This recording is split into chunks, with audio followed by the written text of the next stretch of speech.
C'est un fromage que l'on reconnaît à sa forme cylindrique. La fourme d'Ambert est une pâte persillée qui plaît aux amateurs de douceur et de crémeux, un incontournable des plateaux de fromage en Auvergne, avec une grande variété de caractères. Il s'accorde avec vraiment toutes les situations. Sur un plateau de fromage, sur un plateau apéro, plateau apéro avec une fourme d'Ambert fermière qui se coupe très bien pour arriver à faire des petits morceaux pour l'apéritif. Il y a beaucoup de producteurs ou de fromageries qui font de la fourme d'Ambert. Après, suivant les terroirs, suivant la zone où elle est produite, même si c'est une AOP fourme d'Ambert, il peut y avoir par rapport au terroir différents goûts, différents affinages, différents types de produits. En Auvergne, la fourme d'Ambert est implantée principalement sur le Livradois-Forez. Mais la zone AOP s'étend jusqu'à la Chaîne des Puys et au nord du Cantal. 50 ans après sa création, 800 fermes laitières ont intégré cette appellation d'origine protégée, comme celle de Pascal Geneste. Il s'est lancé dans la fabrication de fourmes d'Ambert en 2000, avant d'intégrer 7 ans plus tard l'AOP et son cahier des charges très exigeant.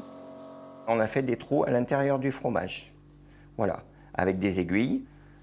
L'oxygène peut rentrer et donc la moisissure va pouvoir se développer. Au bout de 15 jours, le bleu s'est mis à respirer et s'est développé. J'étais pas loin d'Ambert et je me suis dit pourquoi pas la fourme d'Ambert. C'est une technique très difficile pour travailler au lait cru. La fabrication, pour arriver à faire les ouvertures à l'intérieur, parce qu'on n'est pas à l'intérieur du fromage. Donc c'est la fabrication qui conditionne l'ouverture, mais c'est par goût. J'adore les pâtes persillées. Et toutes les pâtes persillées. Bien gérer le développement du champignon, un temps d'affinage d'au moins 28 jours, un passage devant une commission de contrôle tous les 2 mois.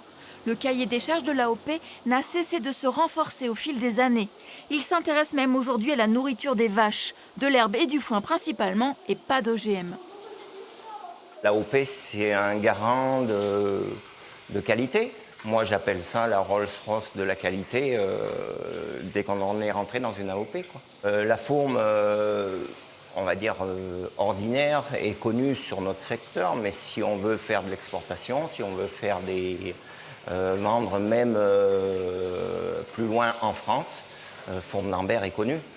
Aujourd'hui, la fourme d'Ambert est vendue jusqu'en Asie. Depuis la création de l'AOP en 1972, les volumes produits ont plus que triplé. 1500 tonnes par an dans les années 60, plus de 5000 aujourd'hui. La fourme d'Ambert fait vivre son territoire. Là, tu les as sortis quand, les vaches?